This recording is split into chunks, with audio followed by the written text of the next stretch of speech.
Opa, o cara postou um vídeo diferente aí, que não seja de Jojo. Vamos lá. Do canal, aquele canal lá. É da hora os vídeos desse maluco aqui, mas, tipo, às vezes eu sinto uma sensação que tem um bagulho estranho, não sei.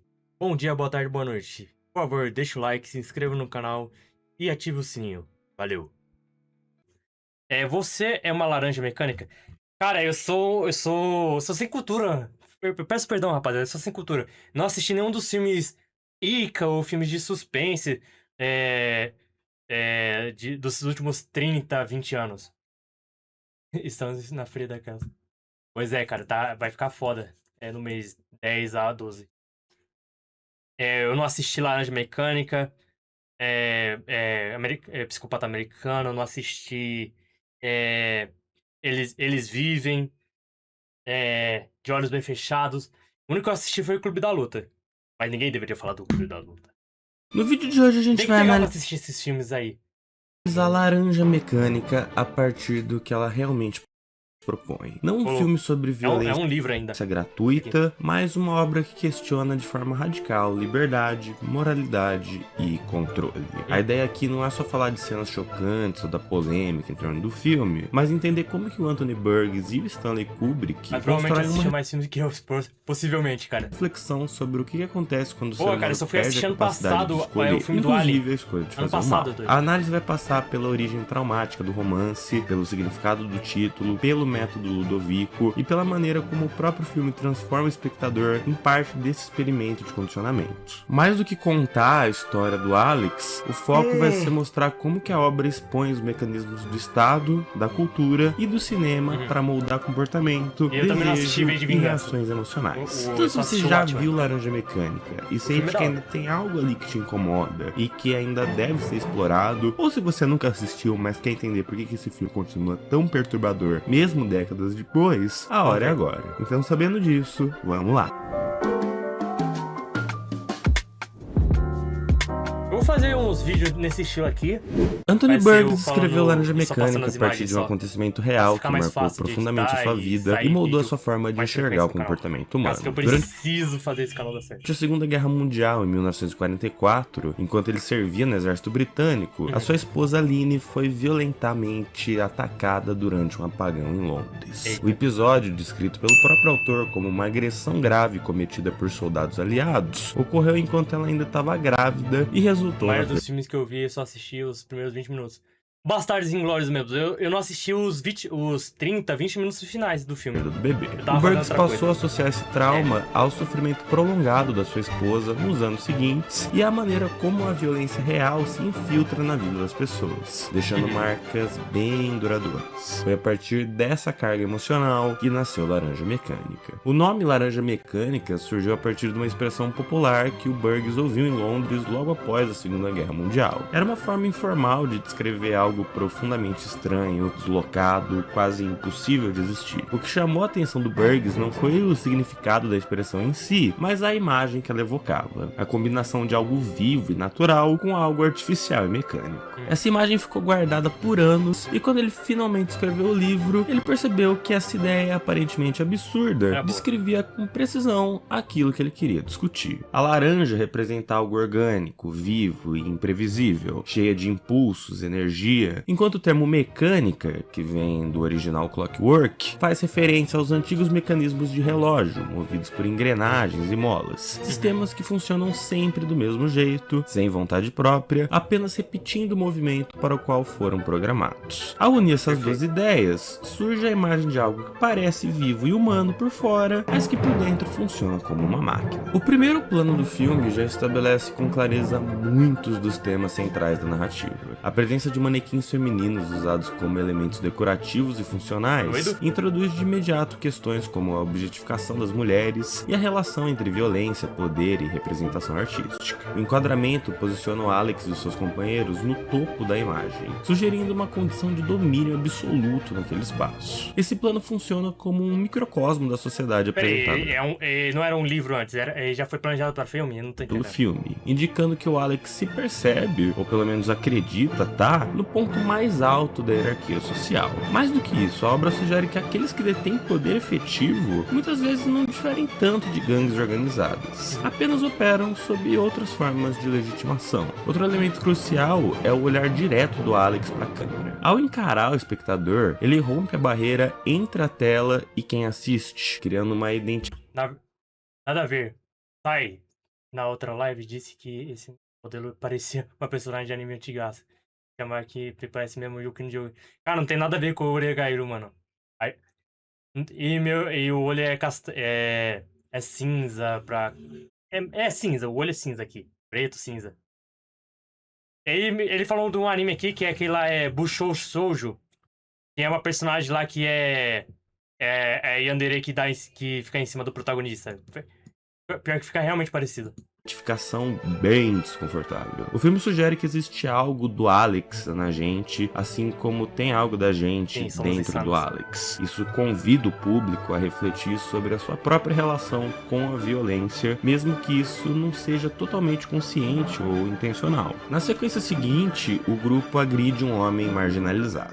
A vítima descreve o mundo como um espaço sem lei e sem ordem, enquanto o Alex questiona o que haveria de errado nisso. Para ele, o caos representa um estado ideal, no qual ele pode exercer controle absoluto sobre tudo ao seu redor. É nesse cenário que o Alex constrói a sua própria noção do que é prazer e do que é felicidade. Em seguida, o filme vai se deslocar para um teatro abandonado, onde ocorre diversas cenas de violência. A escolha do espaço não é à toa, o teatro está reforçando a ideia de performance. Ao mesmo tempo, o Kubrick problematiza o papel do espectador diante desse espetáculo, transformando a violência em algo consumido tanto pelos personagens quanto pelo público, mas também é sugerido que essa violência encenada funciona como uma forma de distração, ocultando problemas estruturais muito mais profundos que operam nos bastidores da sociedade. Esse desconforto é intensificado pelo contraste de imagens perturbadoras com o uso de música clássica. A justaposição entre o belo e o brutal cria uma tensão que força o espectador a refletir sobre como a arte pode embelezar, suavizar e até normalizar a violência. Mais adiante, uma nova invasão doméstica retoma e aprofunda esses temas. A cena se torna especialmente marcante pelo uso da música Singing in the Rain, uma melodia alegre e amplamente conhecida durante um momento de extrema brutalidade. Mais pra frente, uma mulher canta Ode to Joy, a música que o Alex claramente idolatra. Tem um rumor que o título original dessa obra ia ser Ode à Liberdade, ao invés de Ode à Alegria, criando uma associação entre alegria e liberdade, conceitos que pro Alex parecem quase indissociáveis. Quando ele retorna pra casa, o filme mostra o seu quarto, repleto de obras de arte e de 2 pôsteres do Beethoven, sugerindo que o Alex não apenas admira o compositor, mas também se enxerga como um gênio incompreendido acima das normas comuns da sociedade. Um diálogo entre os seus pais deixa claro que eles desconhecem completamente o que o Alex faz durante a noite. A sua mãe acredita que ele está ajudando pessoas. Embora isso seja claramente falso, embora isso seja claramente uma mentira, é possível que o próprio Alex enxergue as suas ações como dotadas de algum propósito. As pessoas em ação, deixando-as despertas. Positivo. Nessa lógica distorcida da cabeça dele, punir quem ele considera inferior pode assumir a forma de uma suposta correção social. Logo na sequência, a gente é apresentado ao Sr. Deltoid, orientador pós-corretivo do Alex. Pela primeira vez, o filme mostra que alguém exerce poder direto sobre ele. O Deltoid representa o Estado e a autoridade institucional, introduzindo de forma mais clara o conflito entre indivíduo e política. Apesar da postura dominante do Alex, fica evidente que o seu poder tem limites. O Deltoid o vigia de perto e pode puni-lo caso ele saia da linha. Ao comentar que o Alex tem uma boa casa e pais presentes, ele expressa uma perplexidade central pro filme. Se o Alex tem todas as condições certas para ser alguém do bem, por que ele se corrompeu? E a partir disso, a obra levanta uma das questões fundamentais: se a violência nasce do indivíduo, da cultura ou do próprio sistema que tenta combatê-la. O filme deixa claro que a violência não nasce de um indivíduo isolado, mas de um contexto social que produz e normaliza vítima da sociedade, pelo amor de Deus, mas é previsível também.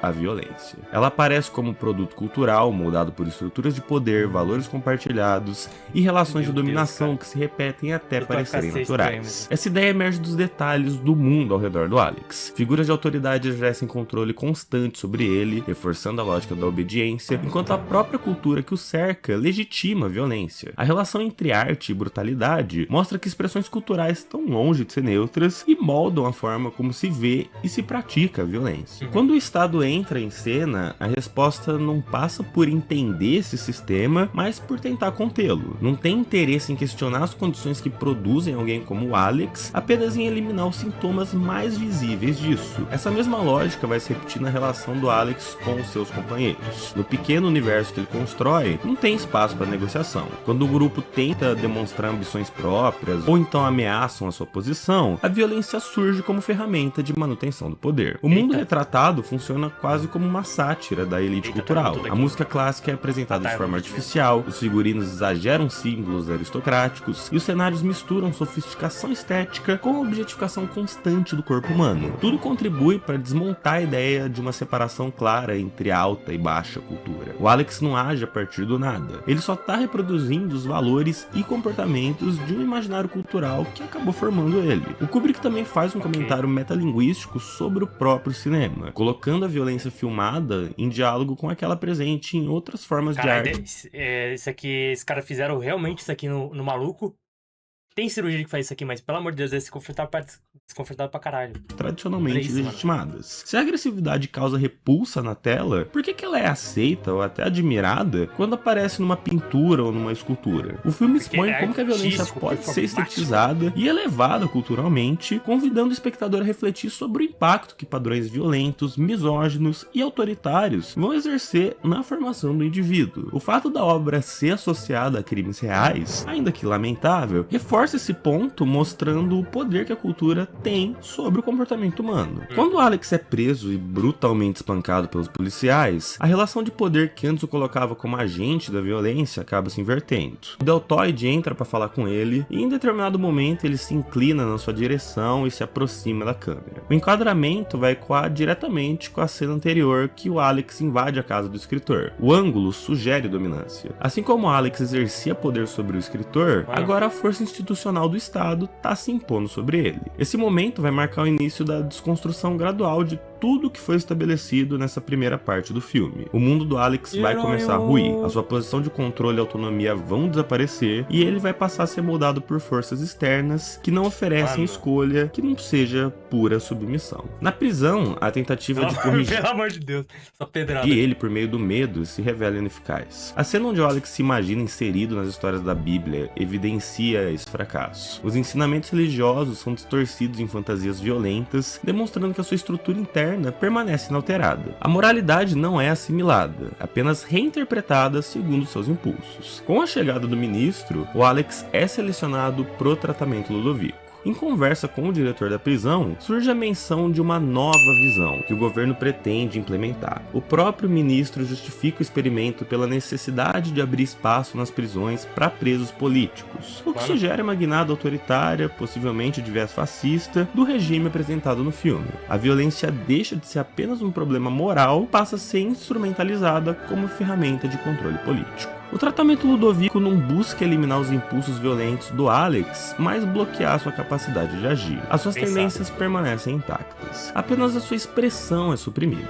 Essa distinção é central, porque o método ignora completamente a sua psique e seu bem-estar mental, tratando o crime como um problema mecânico de condicionamento, e não um fruto de fatores sociais, culturais e psicológicos. Ou seja, o filme é basicamente propaganda dizendo que vítimas da sociedade são criadas. O filme sugere que enfrentar a criminalidade exigiria transformações profundas na sociedade, algo que não tem ninguém disposto a fazer. Em vez disso, é mais fácil moldar o Alex à força, produzindo um cidadão respeitável sem alterar as estruturas que o criaram. Assim, o Alex vai se tornar a laranja mecânica, uma máquina orgânica que aparenta normalidade, mas que foi esvaziado dos seus processos internos. O sistema não transforma a sua essência, apenas a reprime filme, evitando encarar as causas reais da violência. Nas cenas do tratamento, a gente vê um filme que quase parodia o que foi mostrado anteriormente. O fato dessa violência ser exibida numa tela dentro de um ambiente controlado reforça o tema da exploração da violência pela arte e desse caráter metalinguístico do filme. Ele também reflete sobre o impacto que imagens violentas têm sobre o espectador, ao mesmo tempo em que se reconhece como parte desse processo. A escolha da música do Beethoven vai intensificar mais ainda essas ideias. Tem uma ironia num jovem ultraviolento admirar um compositor associado à fraternidade universal, mas essa contradição evidencia como obras artísticas podem ser apropriadas e distorcidas, como por exemplo ocorreu na vida real, onde utilizavam músicas do Beethoven em regimes fascistas. Ao associar música clássica e imagens de propaganda do tratamento Ludovico, o Kubrick não está condenando a arte em si, mas a necessidade de uma postura crítica diante de qualquer mídia que seja. O Alex sofre intensamente com o uso da música preferida do Beethoven, que acaba se tornando um gatilho de dor e repulsa. O diretor da prisão... Aquele bagulho lá do Soldado Infernal?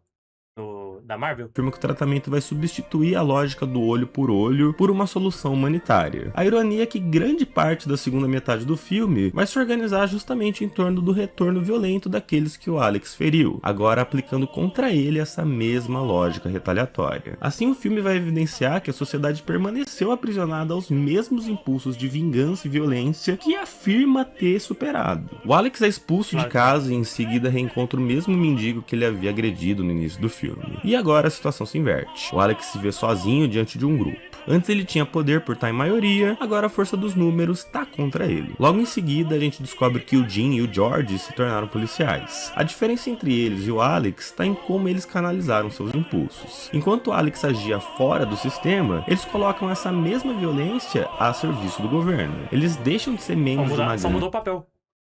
E pequena, para se tornarem instrumentos de uma estrutura bem maior de poder. O filme sugere que o governo não é moralmente superior às gangues que combate, pelo contrário, é só uma forma de reorganização da violência numa forma institucional. Por coincidência, o Alex acaba chegando à casa do escritor, em outra cena marcada por uma inversão de papéis. Diferente do passado, agora é ele que está fragilizado. A gente descobre que o escritor busca expor os abusos cometidos pelo governo. Num mundo como o do Laranja Mecânica, o maior perigo para o Estado é que a sociedade passe a questioná-lo. Por isso, o escritor se torna uma ameaça política real. Ao revelar práticas corruptas, ele está evidenciando o fracasso do sistema em resolver suas próprias contradições. O escritor surge inicialmente como a figura mais moral do filme, provavelmente a única figura moral do filme, mas ao desafiar o poder estabelecido, ele passa a ser tratado como inimigo, mostrando como que o autoritarismo se instala de forma bem gradual, já que no final do filme a gente está torcendo contra ele praticamente. O filme traça um paralelo entre ele, o Alex e os seus antigos companheiros. O Alex é punido por exercer violência de forma independente. Os seus companheiros são recompensados por colocá-los a serviço do Estado e o escritor é destruído por tentar confrontar o sistema. Ao explorar os gatilhos emocionais do Alex, o escritor age tanto por vingança pessoal, quanto de uma maneira meio simbólica, tenta denunciar a perversidade do método estatal e o uso da arte como instrumento de controle. Após esse episódio, o ministro visita o Alex no hospital e propõe um acordo. O governo percebe que o caso repercutiu mal e decide reintegrar o Alex ao sistema, agora de forma conveniente. O Alex passa a ser útil novamente. A cena final reforça a mensagem central da obra. Quando o Alex afirma que está curado e volta a ter os mesmos pensamentos de antes, o filme deixa claro que isso não significa uma transformação moral. Governos, família, cultura, arte e estruturas de poder moldam indivíduos continuamente. Punir ou reprimir não é o que resolve o problema, porque novos Alex vão continuar surgindo enquanto o ambiente permaneceu o mesmo. O filme também questiona profundamente o papel da arte e os valores que ela transmite, mostrando como a desumanização pode influenciar comportamentos reais. Ao criticar a hipocrisia de uma sociedade que aceita a degradação simbólica, mas se choca com as consequências concretas, o Kubrick mostra um sistema tão falho quanto o protagonista do filme. No final das contas, Laranja Mecânica se encaixa perfeitamente na obra do Kubrick como uma reflexão sobre poder e corrupção. É um filme que sempre revela algo toda vez que eu assisto e que permanece relevante justamente porque obriga a gente a olhar além do indivíduo e encarar todas as estruturas que acabam nos moldando. E bom, esse foi o vídeo de hoje, eu espero que vocês tenham gostado. Ok. É um vídeo que eu queria fazer desde que eu cantou, comecei o pois canal, e eu espero o que tenha ator ficado cantou, bom. pois Se a você cena gostou, era deixa em um silêncio. pix, Foi compartilha, improviso deixa e um se tornou like, uma das cenas comenta aqui mais o que você marcantes do achou. filme. Um O agradecimento livro que especial, marca mais é o inclusive, linguajar do pra Alex minha e sua namorada gangue. que fez Uma essa clássica linda obra. thumbnail. É um Te livro amo, mesmo. meu amor. No mais é O isso. Kubrick Um sempre foi forte o diretor que abraço gostava e de até a provocar a próxima. sociedade, seja nos diálogos, enquadramento ou assuntos abordados. Ele sempre falava de assuntos profundos de forma ácida e perspicaz, seja diretamente ou indiretamente. Fico feliz que ver as ideias dele tenham ido tão longe. Beleza, uma hora eu vou pegar pra assistir Laranja Mecânica. Uma hora, um dia.